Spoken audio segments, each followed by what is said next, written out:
Hello, Lynn Watts here again with Wyatt the Wonder Dog Books. And today I want to talk about the book Wyatt the Wonder Dog Tries Again.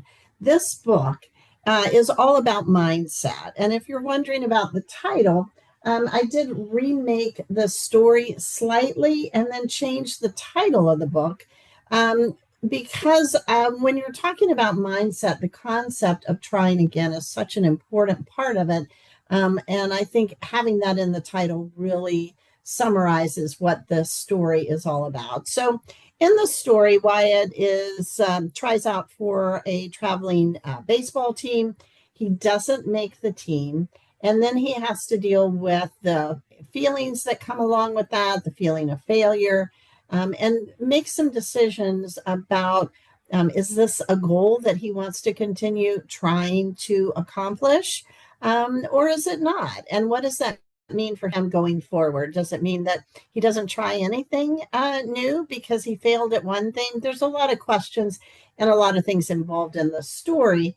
And so it's a great book to explore all of that with lots of different grade levels in terms of mindset. And I think it's certainly the idea of a growth mindset versus a fixed mindset is something we need to begin early on to talk with children about and help them really put the idea of failure in perspective in terms of accomplishing any kind of goal. So, as always, there is an activity in the back of the book that you can use to talk about trying again. There's discussion questions. So, it's really a grab and go lesson just in itself. But if you want to extend the lesson and use it in lots of different grade levels with lots of different activities, maybe have an entire month where you just focus on mindset and how that impacts how successful we are, then I'd recommend the Stories to Learn by companion book, which has lesson plans for all 9 of the Wyatt Wonder Dog books. In particular, the one on growth mindset, as just like all of them do, has ASCA standards. It has objectives, essential questions, that it has some games you can play, some worksheets. And then one of the best things that I think you can do is use these cards that are in here to talk about the difference between a fixed mindset and a growth mindset. So each one of them has somebody saying something that would be perhaps a fixed mindset, and then changing that statement into a growth mindset. Here's an example. One has a child saying, I give up. That would be a fixed mindset, right? Not trying. And then the next, the opposite or the growth mindset for that would be, I'll keep trying different strategies. So just there are several, let's see, 3 pages of growth versus fixed mindset, actually 4 pages.